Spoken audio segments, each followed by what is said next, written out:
Salve, salve! Está começando mais um podcast da Sons Periféricos, que nessa temporada é fomentado pelo Programa Vai Programa para a Valorização de Iniciativas Culturais do município de São Paulo. Não deixe de nos acompanhar no Instagram, que é @Sons Periféricos. Eu sou a Catarina, o meu arroba é Cati_NN. E hoje, comigo para fazer essa entrevista está a Ju. Salve, salve! No Instagram é @fada.roots. E a gente está aqui para falar sobre o nosso tema do mês. Hoje é a última entrevista sobre meio ambiente, conversando com Bita Bardo, que é ativista em causas humanitárias, contadora de história, pesquisadora da infância, e está aqui para conversar com a gente um pouco sobre o tema, sobre as suas vivências. Bita, dá um oi, passa suas redes sociais, acrescenta algo caso você queira, para a gente começar. Sim, eu peço a bênção dos meus ancestrais, toda a ancestralidade boa.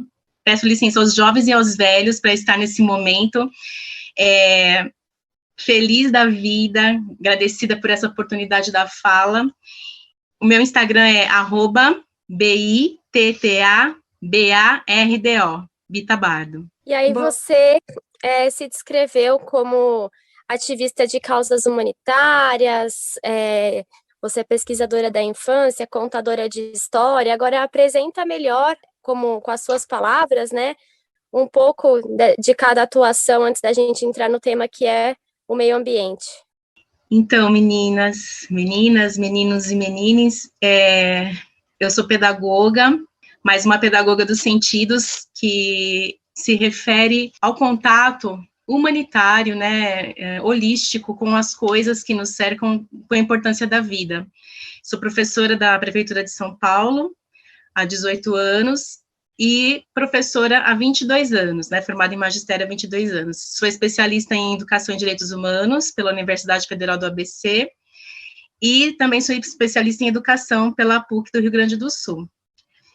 E toda essa pegada, assim, eu tenho me disposto durante todos esses anos a trabalhar com arte e educação brincante, contação de histórias. Eu tenho essas duas formações também, mas eu faço de tudo, né? Sou mãe da Bruna, da Laila e do Murilo, sou esposa,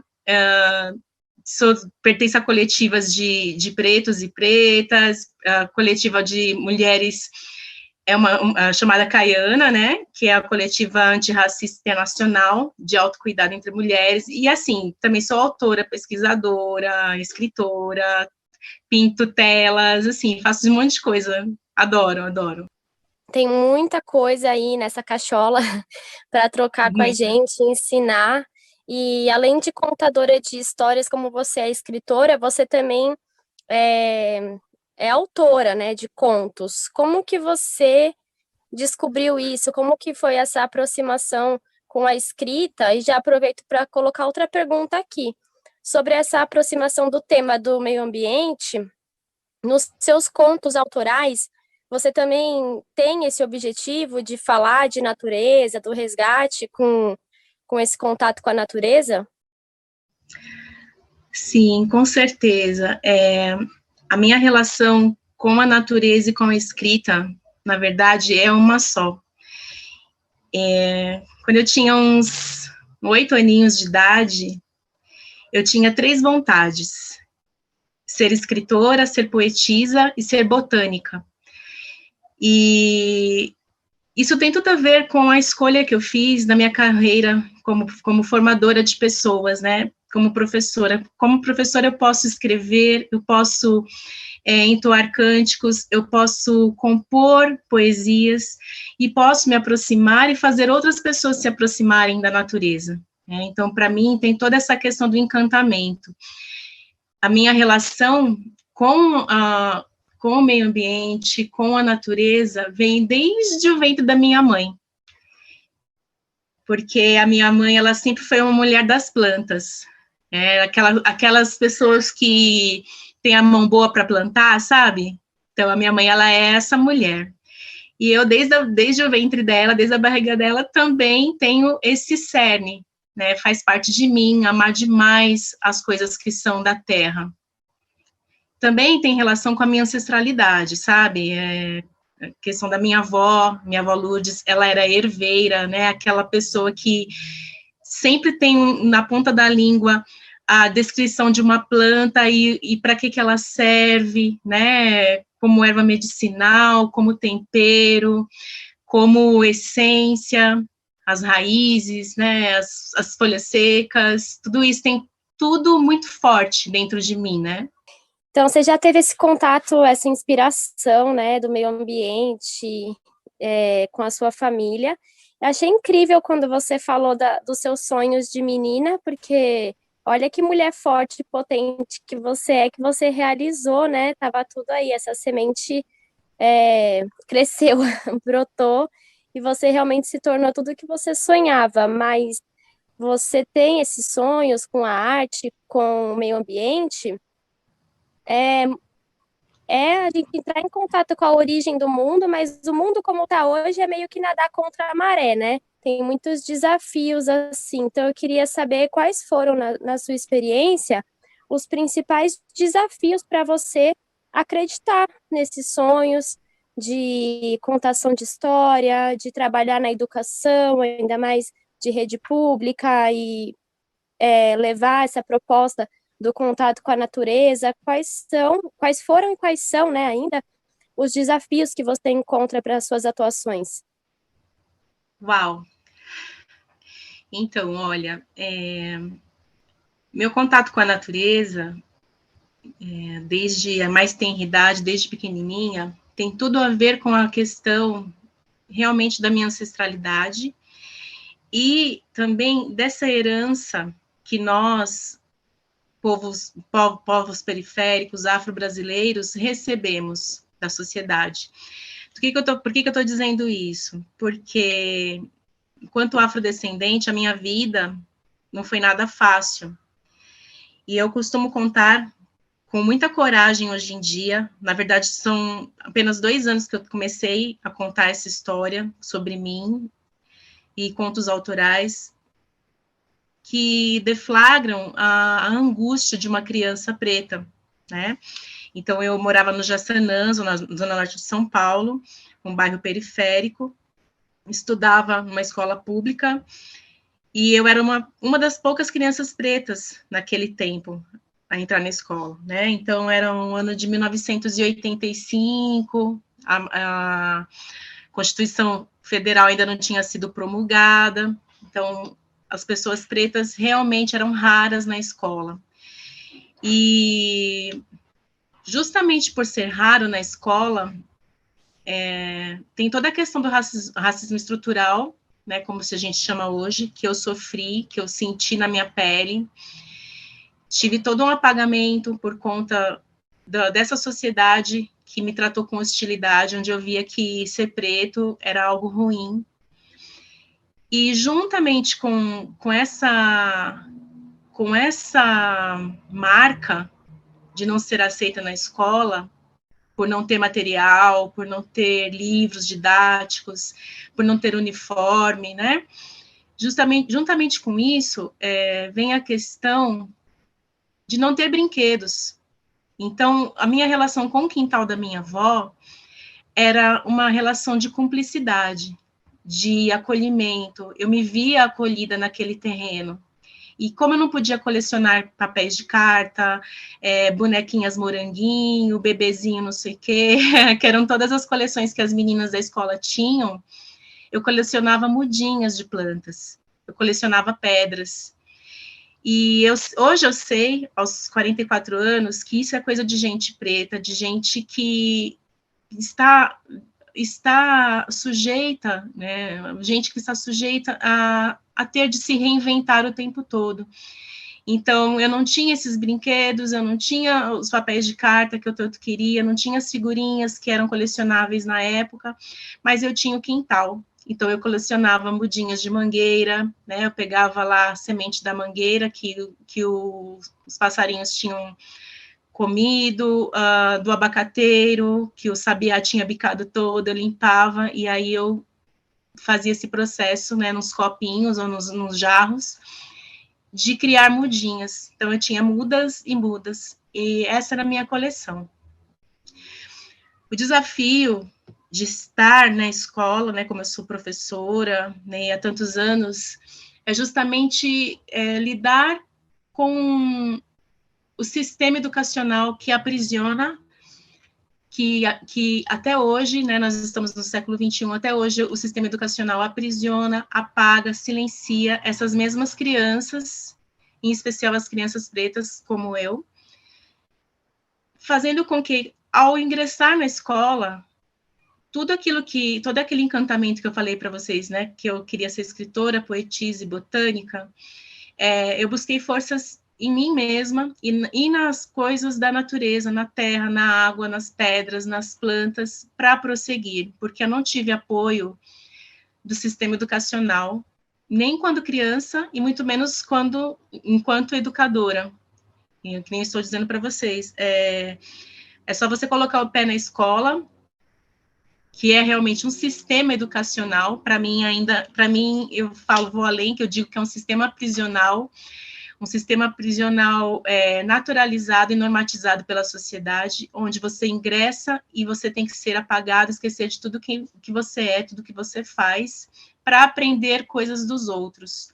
Então, toda a natureza, toda a poesia, todo encantamento que uma criança tem, é só ela pisar na escola que some, desaparece, e ela vai sendo conformada a ser uma outra pessoa. E é um desafio muito grande, principalmente, gente, de se trabalhar com projetos, né? Então, eu tenho notícias de colegas que já trabalharam com projetos de meio ambiente, projetos verde, fazer horta, por exemplo, na escola, mas aí sempre acontece alguma coisa que não vinga, e se torna uma aprendizagem não significativa para os estudantes.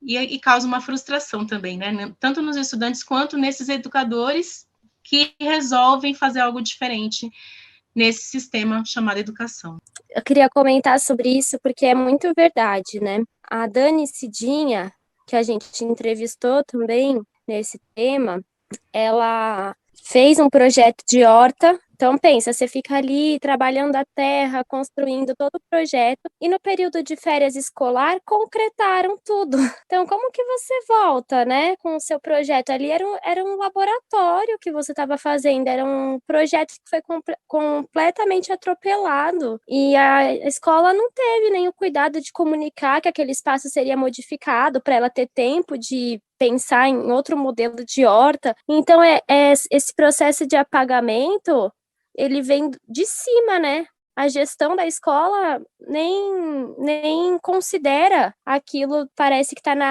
como um conteúdo da grade escolar, né? Aí você falou isso, eu me lembrei na hora da frustração que ela teve de voltar e nem ter o mesmo pique de recomeçar, porque você ia ficar fazendo aquilo por semestre, eles iam concretar de novo, né? E uma amiga minha também, que ela agora é professora numa escola lá acho que é São Sebastião, ela me ligou para pegar umas dicas de compostagem para fazer um projeto, e é uma coisa muito simples de se fazer, mas o que não é simples é fazer na escola. Então, tudo que eu falava para ela, pega uma caixa assim, não vão disponibilizar material, ninguém vai me ajudar a cuidar, não vai ter verba para isso, não vai ter onde pôr.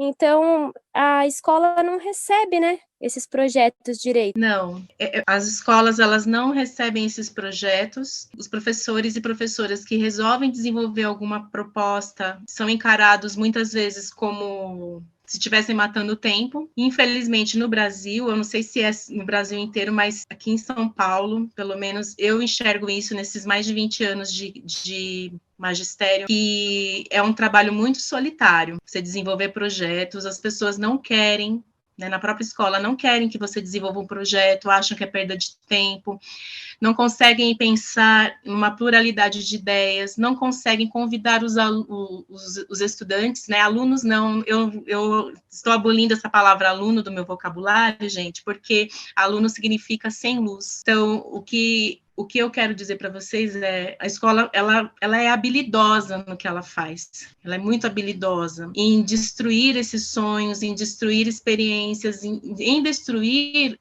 o que é significativo para a vida. Então, a pouca oportunidade que um estudante tem de mexer com a terra, de mexer com a água, logo vem alguém e já barra, já silencia.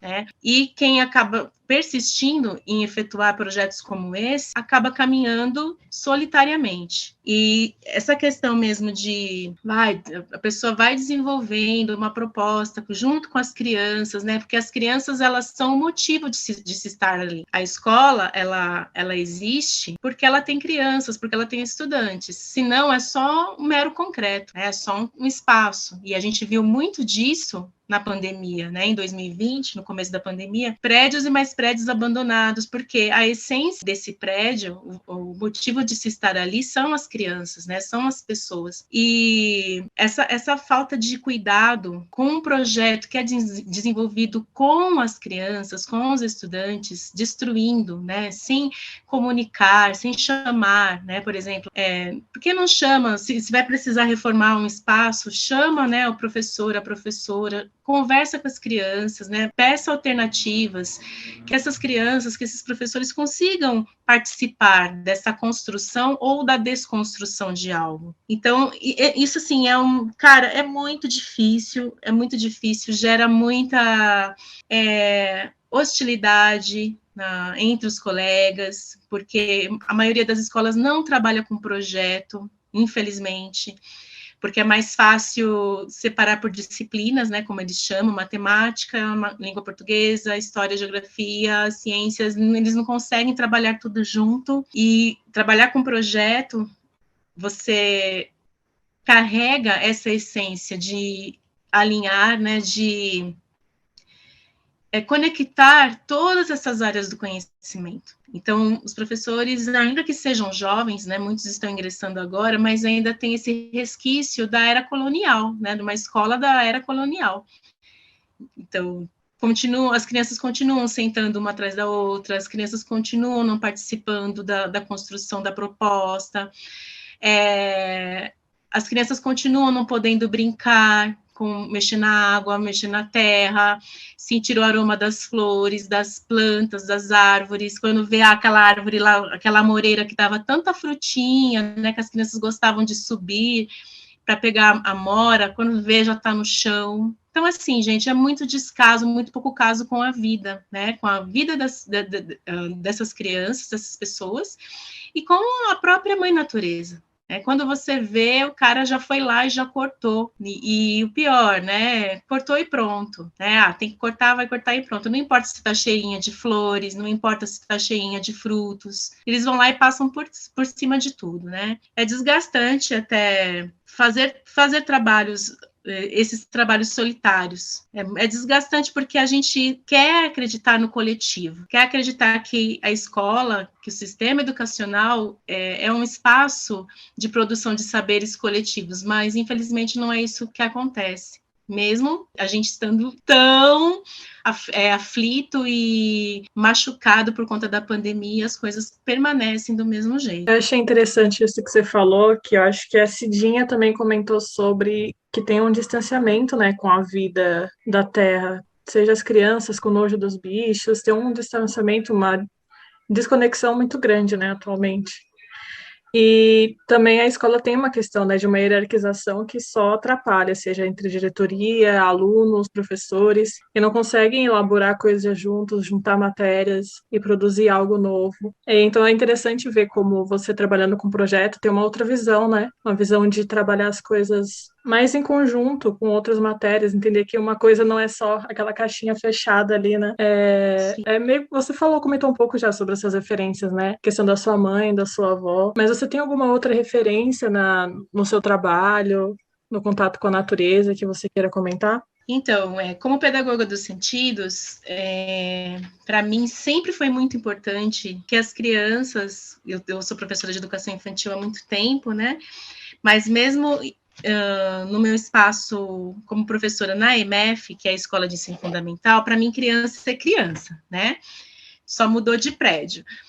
Eu sempre procurei oportunizar que eles tivessem contato com os bichinhos, né, os bichinhos de quintal, como você mesmo falou, a questão de que as crianças, elas sentem nojo, elas veem um bichinho, já querem matar, né, então, lagartixa mesmo, uma coisa muito rara de se ver, né, as joaninhas, lagarta, borboleta, aranha, os besourinhos, até as formigas, né? Observar um carreiro de formigas, tudo isso faz parte da minha proposta enquanto formadora de pessoinhas, né?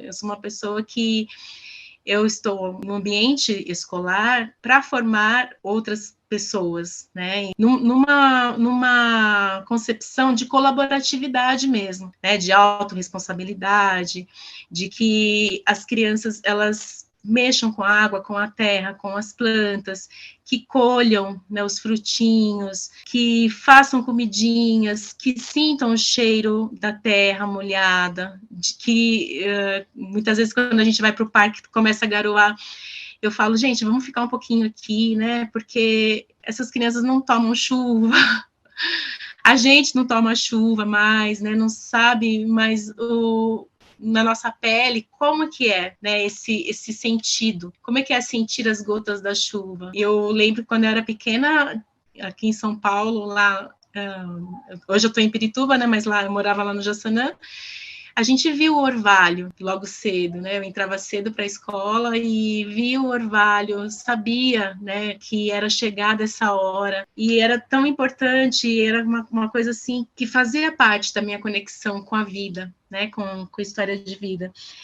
Então, eu procuro incentivar mesmo as crianças maiores, quando a gente vai para o pátio, né, para eles brincarem com gravetos, deles abraçarem as árvores, deles observarem os raminhos das plantas. Isso daí é porque é uma concepção minha, né? Não é uma concepção de educação das escolas onde eu trabalho ou em todas as outras que eu já trabalhei. Então, ficar descalço também, né? Sentir a terra, poder tocar na terra, poder fazer lama, ver os resultados de tudo isso. Isso é vida, né? Isso tudo é o que a gente tem próximo do mais humano, né, na minha concepção. Então, assim, eu tenho essas referências, né, da minha ancestralidade, né, da minha avó, da minha mãe, e também nesse dia a dia, né, nesse contato meu, que eu sei que para mim foi tão importante, eu também quero possibilitar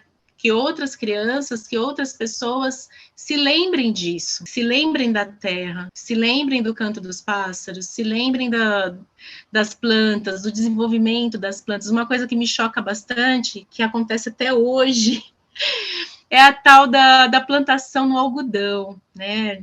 Para mim aquilo é muito pouco, de se plantar a sementinha do feijão no algodão para ele se desenvolver, e aí? Né? Por que já não faz uma plantação na terra? Por que já não pode se observar a própria sementinha, né, o grãozinho do feijão se desenvolvendo na própria terra? E do algodão é uma coisa assim que depois acaba. Se tivesse na terra, no contato com a terra diretamente, ele iria dar frutos, né? Então essa experiência de, por exemplo, plantar no algodão é o máximo que muitas crianças e estudantes têm de uma experiência científica, de um contato com o verde. Assim, as escolas, elas, cara, é sempre a mesma coisa, entendeu? Ainda é essa semeadura no algodão, ainda é essa única maneira, não se expande, sabe? Não se inova. Não sei se eu respondi. Não, respondeu, ainda estou refletindo até na sua resposta lá anterior do Pé de Amora, porque Sim.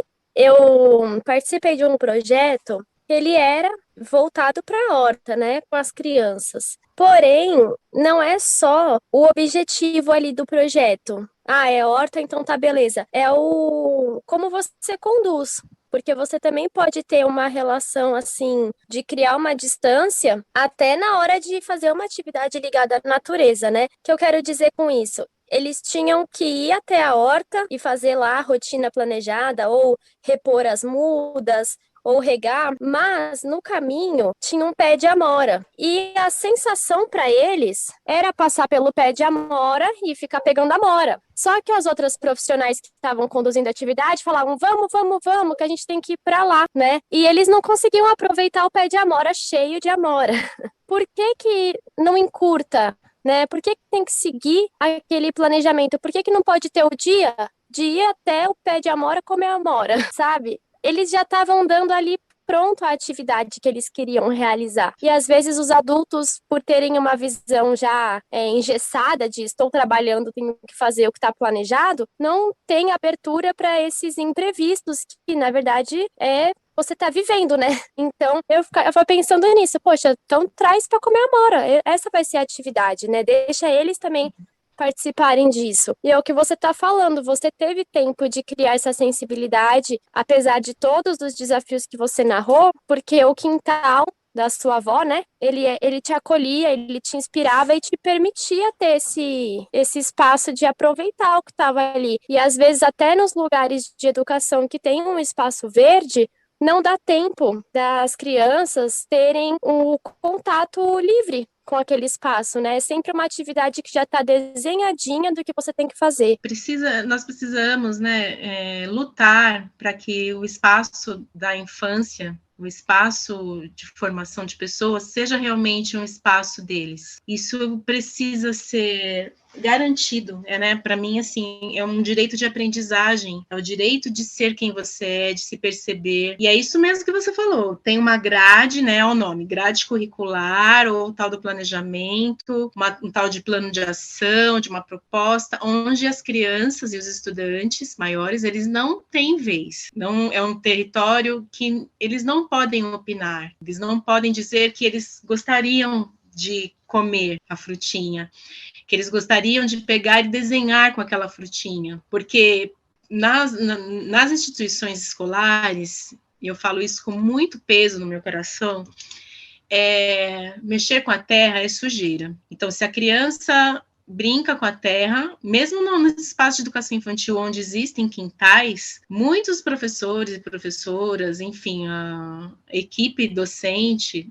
da escola, ela não percebe que a terra, ela é benéfica.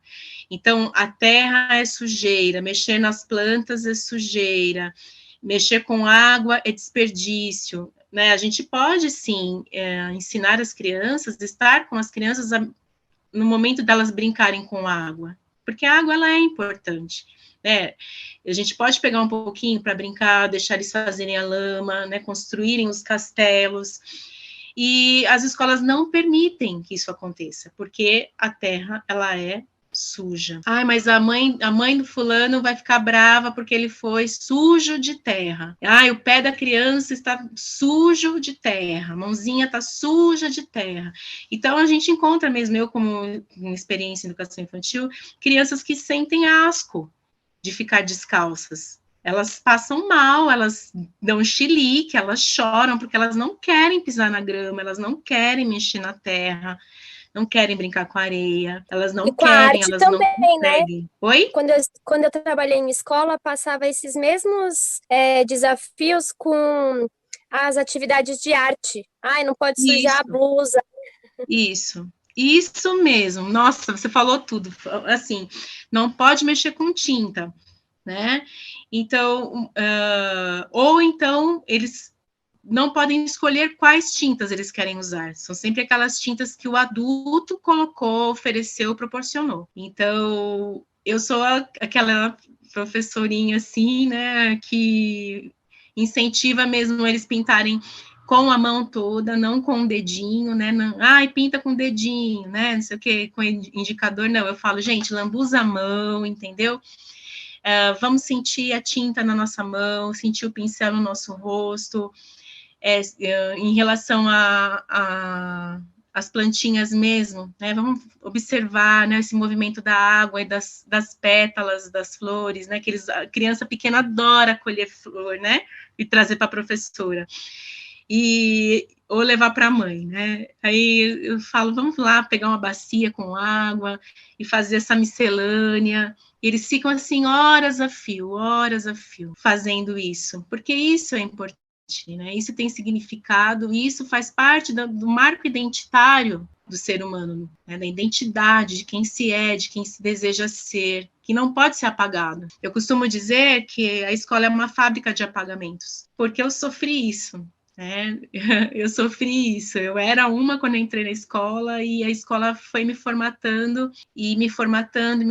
até que eu deixasse de ser quem eu era, e eu comecei a acreditar que ser o outro era melhor, Eu gostaria também de falar, assim, né, eu estava falando da minha mãe, da minha avó, e a gente hoje em dia, muito timidamente, né, a gente ouve falar sobre as PANCs, né, as plantas alimentícias não convencionais, né, e por ser uma menina da periferia, eu lembro que a minha avó e minha mãe, elas colhiam essas PANCs, né, essas plantinhas, a serralha, a taioba, o almeirão, né, aquele almeirão de brejo, para incrementar o prato da nossa casa, da nossa família.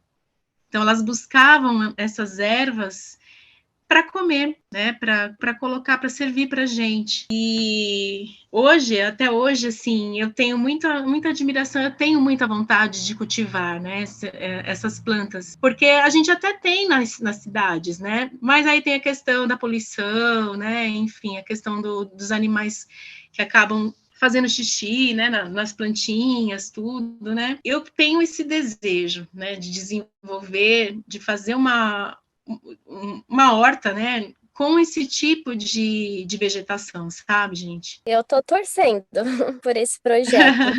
E por Sim. todos, né? Porque a gente conseguiu abordar bastante o tema do meio ambiente, mas a gente também vai conseguir aqui conhecer um pouco do seu lado escritora. Eu não sei se tem mais alguma coisa do tema do meio ambiente para a gente já ir partindo para as conclusões. Então, Kátia, você vai fazer alguma pergunta ainda do meio ambiente? Porque eu já estou ansiosa na poesia também. Pois eu também tô já. Acho que a gente pode partir já para a poesia. Você que separou aí pra gente, para todo mundo que estiver ouvindo. Se quiser já começar. Bom, salve, salve, né, a Clementina de Jesus, onde eu peço licença para cantar esse trecho de uma canção ancestral, de um canto chamado Canto de Escravos, né? Canto dos Escravos ou Canto de Trabalho. Essa canção ela é muito importante para mim e ela vai dar abertura para a pequena poesia que eu produzi justamente para esse momento de encantamento com vocês. Muriquinho pequenino, muriquinho pequenino, Purugunta onde vai? Purugunta onde vai? Muriquinho pequenino, muriquinho pequenino, Purugunta onde vai? Purugunta onde vai?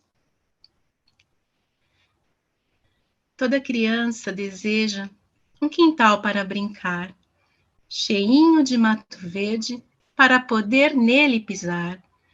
O cheiro da grama, ai, molhada, o arco-íris na água, nos jatos de mangueira, a terra representada. Criança e terra são um, terra e criança são um e um mais um, mas todos um. Obrigada pela oportunidade da fala, por esse tempo precioso com vocês. E vamos que vamos, avançando e desconstruindo aquilo que não faz bem. Eu que agradeço muito, nossa, até arrepiou aqui, agradeço a sua energia, o seu axé, o seu conhecimento, os seus sonhos, tudo que você compartilhou com a gente. E se você quiser reforçar suas redes sociais e também falar, divulgar alguma ação, algum projeto, alguma coisa, né? Para o pessoal conseguir te acompanhar também. Não sei se tem alguma coisa marcada, pode divulgar. Mas minha sincera gratidão, foi um prazer realmente esse encontro ou reencontro, vai saber, porque teve bastante afinidade. Sim, sim. Então, no Instagram eu tô como Bita Bardo, tem um canal também no YouTube, chamado Bita Bardo também, onde eu coloco, assim, coisas voltadas para o meu engajamento em educação em direitos humanos, contações de histórias também. Eu tenho realizado algumas atividades, mas tem sido por live, né? Então, formação de professores, via Meet, essas coisas. Tem algumas coisas programadas, inclusive estou super feliz por estar com vocês, né, no próximo evento, que é destinado à cultura, à educação étnico-racial, né, onde estarei lá contando uma história também. E quero só agradecer esse tempo maravilhoso, nesse desvelar de si mesmo, e meu desejo é que a gente consiga lembrar a todas essas crianças, a todas essas pessoas apagadas, quem elas são de verdade. Uma postura de dignidade, é como que devolver, né? A gente voltar para a natureza, se voltar para as plantas, para as ervas, para o cheirinho da terra molhada, né? Ver um campo de grama verdinho e não poder nem colocar o dedinho lá, né, porque está aqui proibido pisar na grama, que a gente possa romper essas barreiras, estar junto com o que a gente precisa, né, se lembrar da nossa terra, se lembrar da água, se lembrar das pedras, se lembrar de quem nós somos, que nós somos feitos dela. É isso. Obrigada, gente. E para encerrar, eu gostaria de encerrar com uma música, é um jongo que eu aprendi na pedagogia griot, que é assim: adeus, que eu já vou me embora. Adeus, que eu já vou me embora. Pra quem mora perto é cedo, pra quem mora longe é hora. Adeus, adeus, adeus, que eu já vou me embora. Adeus, que eu já vou me embora. Dê um pedaço da tua saia, teu perfume me consola. Me dê um pedaço da tua saia, teu perfume me consola. Adeus, adeus. Obrigada, gente. Obrigada, Bita. Obrigada por compartilhar essas experiências com a gente. E obrigada a todo mundo que nos ouviu até agora. Fiquem ligados nos próximos. Siga a gente nas redes sociais. Sintam-se livres para mandar sugestões, nomes para entrevista. E até a próxima. Até a próxima. Muito obrigada. Foi ótimo. Até, gente. Super beijo.